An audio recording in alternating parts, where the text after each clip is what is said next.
like every great venture in Denver, ours begins over breakfast at Raines. Karla Raines of Corona Insights and Ginger White of Denver Arts and Venues are meeting to discuss their new project, Imagine 2020, Denver's Cultural Plan. Ginger has been tasked with leading this project for the city, and Karla is the lead consultant. Imagine 2020 is Denver's first cultural plan in 25 years. Cultural plans play vital roles in strategically driving cultural development for cities across the globe. Denver is poised to take its offerings to the next level, and expectations are high. After all, Denver has it going on with its one-of-a-kind scientific and cultural facilities district, world-class cultural institutions, vibrant arts districts, growing creative industries, and more. During this 4-act mini-play, Ginger and Karla will share 4 lessons of authentic leadership. It's time to take your seats. Hey Ginger, that server worked just like Matt Herndon in my office. He sure did. I feel like is it moonlighting or something? He might be, or else he's got a twin and we didn't know about it. Well, he needs to bring us more coffee because after that commission meeting we had last night with the mayor, the expectations have been set very high for this cultural planning process. Oh, Ginger, when one of the commissioners said, hey, we looked at London's plan and we looked at Chicago's plan and Denver's plan could be better and be even more authentic, that told me a lot. Yes, well, I mean, the good news is that you and I are pretty, we set the bar high for ourselves as professionals, but between the commission and the mayor and city council, we've got the bar set even higher. So I'd love to talk to you a little bit about what you're thinking as far as how we can go about achieving the high bar that's been set for us. Well, I think if we can continue with the mayor's encouragement to be bold, inclusive, data-driven, and creative, and authentic to Denver, that'll help us a lot because I think we've got, as we heard, we've got it going on in Denver, and so it's really a matter of how can this process be really the fulcrum for advancing that work, thinking more strategically towards the future. Right. Well, I think, as you said, Denver has so many things that are happening that really are a vibrant part of our community with our cultural districts, SCFD. I mean, so many great things are happening in the city. It's really about how can we use this cultural plan as a way to really create a platform for strategic development around arts, culture, and creativity. And I think what we heard last night was that the mayor said to get out to the nooks and crannies, to talk to unusual suspects when it comes to making sure that we're hearing from diverse voices when it talks about their aspirations for the city. And then what I also heard from our commission is that they want us to hear from 5,000 people in the course of this training process. Wow, I know my researchers in my office are going to freak out over that point because that's a lot of people to hear from, especially if we want to make sure that we're hearing from the broad swath of Denverites that the mayor's asked us to hear from. Yeah, well, Chicago heard from 5,000 people, and they have a much larger city, so we've got our work cut out for us. So I've been thinking a little bit about making sure we get out to festivals and fairs, going to the SCFD free days, having town halls at our office, and then thinking about maybe using some online platforms to make sure we're hearing from a broad array of groups. Oh, that sounds great. Well, I was looking back at my own notes from last night, and it also seemed to me that if we could do special outreach also to cultural communities and artists and creative individuals, that would help a lot too, so we hear from folks who are actually driving this part of our economy. Well, I think with all of that, we need a second cup of coffee, right. And we need to, learn how to get a lot of work done and no sleep whatsoever. So, so what I'm hearing is leadership lesson number 1 from our cultural planning process was to set high expectations. And we had high expectations of ourselves, but those were affirmed when we talked to Mayor Hancock, Denver City Council, and members of our commission to make sure that we were getting out to the nooks and crannies of our community and developing Denver's first cultural plan in 25 years, and also making sure that we heard from unusual suspects. So that was a tall order for us, and we had a very short window of time to try to get this all done and making sure that we delivered on that expectation. Wow, Ginger, I don't know about you, but I found that stakeholder leadership group meeting to be so just enlivening for me to hear everybody's aspirations for the city. It just is inspiring to hear what people want us to be and what they think we have the potential to achieve. Well, what I heard too in the course of that first stakeholder leadership meeting was really that people really affirm for us that Denver does have a lot going on, and that they think that Denver is diverse in its cultural offerings, and that it's accessible, and that it's unique, and people are really participating in a significant way. So I really felt encouraged that we're not crazy, that Denver has things going on, and we heard that again and again in the course of that conversation. I thought it was terrific. I mean, one of the big things we're hearing from folks is that we've got so much going on, it's almost hard to know how to participate in everything. So we'll have to keep that in mind as we move forward. The other thing that we did back at the office with our team is we went through all those sticky notes that we had, right? Hundreds of thousands of sticky notes as team. And we're finding that our aspirations for the city really are kind of galvanizing around 7 big concepts. Things like folks would like to have art around every corner, that concept of surprise and delight, the idea of how can we really infuse our local creative and artistic talent with more opportunities to grow their businesses, that sort of thing. Well, it seems like if we can find those themes going throughout, that might provide the framework for our cultural plan, as we're thinking about maybe how those different aspirations are clustering around some of these similar ideas. I think that sounds great, and especially since we've given ourselves a relatively short time frame for the plan, with the notion of it being a plan that's achieved by 2020. Again, that sets that high bar that we talked about earlier, and then makes it a plan that we're all going to be proud of implementing, because quite frankly, we're all going to still live here in 2020, right? I hope so. Yeah, me too. We got a lot of work to do. We're not having to get this thing done. Right. Well, I think what you're so strong at too is really helping to derive that same message over and over again around making sure we're getting out to the nooks and crannies and talking to those unusual suspects and listening, and making this process really iterative with the community. Thanks so much, Ginger. Hey, waiter, I think we need our check. It's time to get back to the office. Yeah, thanks. So, civic leaders, leadership lesson number 2, communicate. It was very important for us to not only listen actively throughout the process, but to very fundamentally stay on message with key leadership messages to keep our folks galvanized during the process, remind them why we were doing it and what it can mean for our great city. Well, Karla, I don't know about you, but last night's commission meeting was disheartening, to say the best. I think we might need some Bloody Marys. Yeah. So, I know we've been working so hard over the past 6 months on really trying to get out to so many different people and hear from so many voices when thinking about this cultural plan. But I mean, we're hearing from sort of the same kinds of people that look a lot like you and me. Right. So, a couple thousand of them. Yeah, 2,000 people, which is great. We're, sort of halfway there, and we've heard from a lot of people, but unfortunately not a lot of diverse people, which is what we're committed to in the, when we started this effort. Well then, and the thing I really appreciate about our Denver Commission on Cultural Affairs is, as our volunteer leaders, they're really committed to making sure this process really does represent Denver.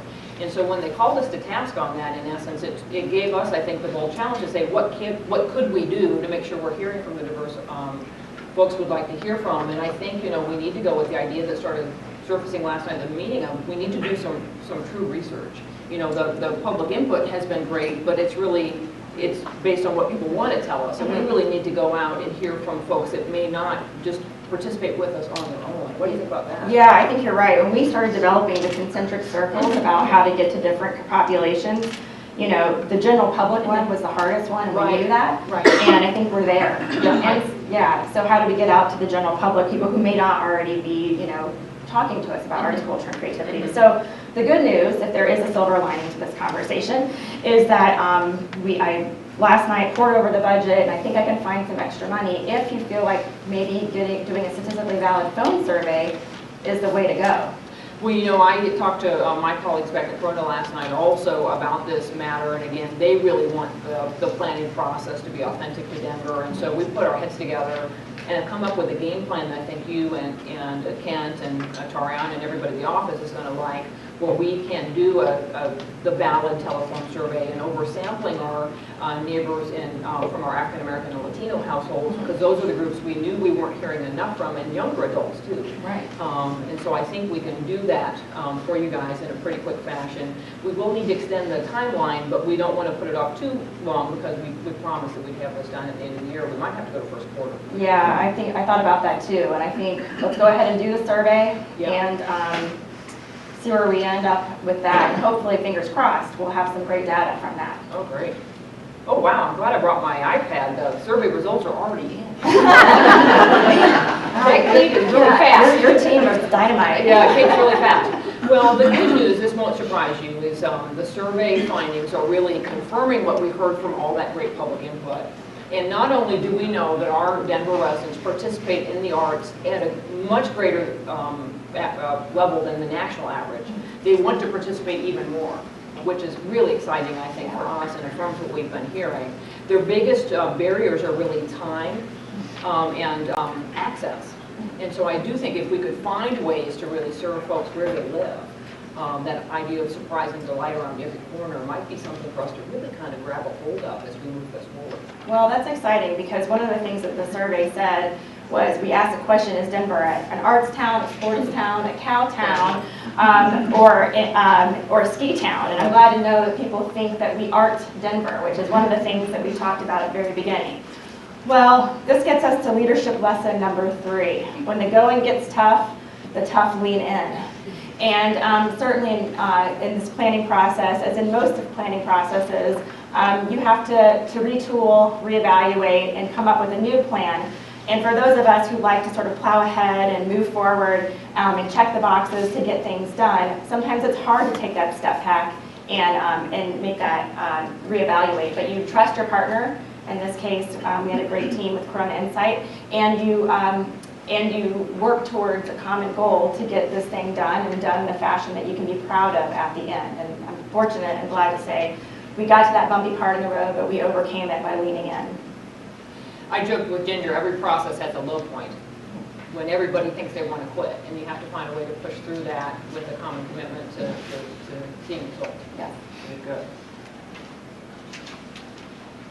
Ginger, you know, I kept hoping when we came for breakfast at some point one of those booths would open up. Because these chairs, I mean, they just kind of go around. Don't you think? We must come here a lot, so Yeah. the same table. Same table, same waiter. I think a guy that still looks like Matt Herndon back in my office. Well, Ginger, this might be one of the last breakfasts that we have together as part of Imagine 2020. I know. I'm sad and I'm very glad too. I know. Well, you know, you get to move on to the fun of implementation, you know, and I move on to my next gig after this. Isn't it though? Yeah. Well, you know, I know it's been so important for us through this process while we extended our timeline to a 15-month process for the full planning effort as opposed to the 12-month process we had envisioned. I think we've done a really good job of holding ourselves accountable and staying accountable, not only to having a really wonderful process, but to making sure the plan itself is a plan that we can be proud of. Well, we certainly chalked a lot of goals and aspirations in this plan. There's about 50 goals, major goals in the planning process with a lot of tactics underneath that. And of course, we only have 7 years to get it done. So, and I think that, you know, the thing to remember, this isn't just a plan for Denver Arts and Venues, a city agency, or really even for city government. This is a city plan that was developed for Denver by Denver. And so, you know, I'm glad to know that we went through this exercise last night with our stakeholder leadership group to really think about what are the top 10 things. We don't do anything in the course of this 7 years, but these top 10 things, what are they? Because I think that's going to be really helpful as a community to figure out what it is we might want to prioritize our efforts on. I think that's critical. You know, it's really exciting to see our finished plan. I think it looks so Hot beautiful, off the press. hot off the press. Here's our top priorities right here on page 12, including things like supporting Denver Public Schools, strategic arts plan, really looking at and identifying our underserved communities. We know we have neighborhoods that don't have the variety of arts, culture, and creative offerings that other ones do, and we want to make a commitment to seeing that balance out a little bit more. Yeah, well, I definitely know this has been a labor of love for a lot of people in our respective offices, but for you and I in particular, I feel like this has been really our love letter to Denver in a lot of ways. I think it is, you know, and it's amazing to think about, you know, the 4 lessons that we've really learned as authentic leaders and the things that you have to do to see something like this through that's of such significance for your community. Hey, how many people do you think are out here? Some of them left, but It looks looks like a pretty at good least a crowd. couple hundred. Maybe a couple hundred. I wonder if we could get them to help us and write their own love letters to Denver. What do you think? I think so. These are a bunch of civic leaders. I think they could write a love letter to Denver. So, I mean, I have some ideas on what a love letter to Denver could be. Well, you know, I'm thinking out of those top 10 priorities, there may be 3 or so very actionable to-dos that we could give to these wonderful civic leaders, things that they could do to make Imagine 2020 a true community-driven plan. What do you think? I think you're right. So I think there's 3 things. The Okay. first one would be to buy local. So a lot of us think about buying local when we go grocery shopping, but you could buy local when it comes to the clothes that you wear, the art you choose to put in your home, the kind of jewelry you want to wear, and so to support the creative community by buying local. I think the second thing that you can do is to activate your space. And many of you are CEOs or executives in your respective organizations, and so thinking about, just as the chamber did with their pine beetle kill in their lobbies, thinking about how you can use your space to talk about arts, culture, and creativity, and really bring that home as you think for your employees and for those that come into your space. And I think also too, thinking not just about buying local jewelry or other products, but also thinking about employing local videographers or graphic designers or other things that really help to drive our creative economy. And the third thing would be to stay engaged. The cultural plan is for Denver, by Denver, and we like to say, as a result of this plan, that we art Denver. And it's going to take all of us to engage in some of the pretty big, lofty goals that came out of this cultural planning process that, quite frankly, our community has requested of us. And hopefully you guys can see your names or your organizations reflected in our cultural plan and help us to help us to implement it. So you have on your seat a smaller version of this, but if you really want a beautiful version, I also have some with me as well today. Well, Ginger, you know, as we wrap up sharing our leadership lessons with this group, I know you mentioned to me that other cities have been calling us now to learn more about our cultural plan. Who's been calling? Well, I actually have a conversation this week with New York City. So it's exciting to know that everyone from Sacramento to New York City has actually been calling. So there's something in the zeitgeist, but I'm pleased to say that Denver has really put itself on the map when it comes to the way in which we created our cultural plan. Excellent, thank you. Waiter, we're ready for the check.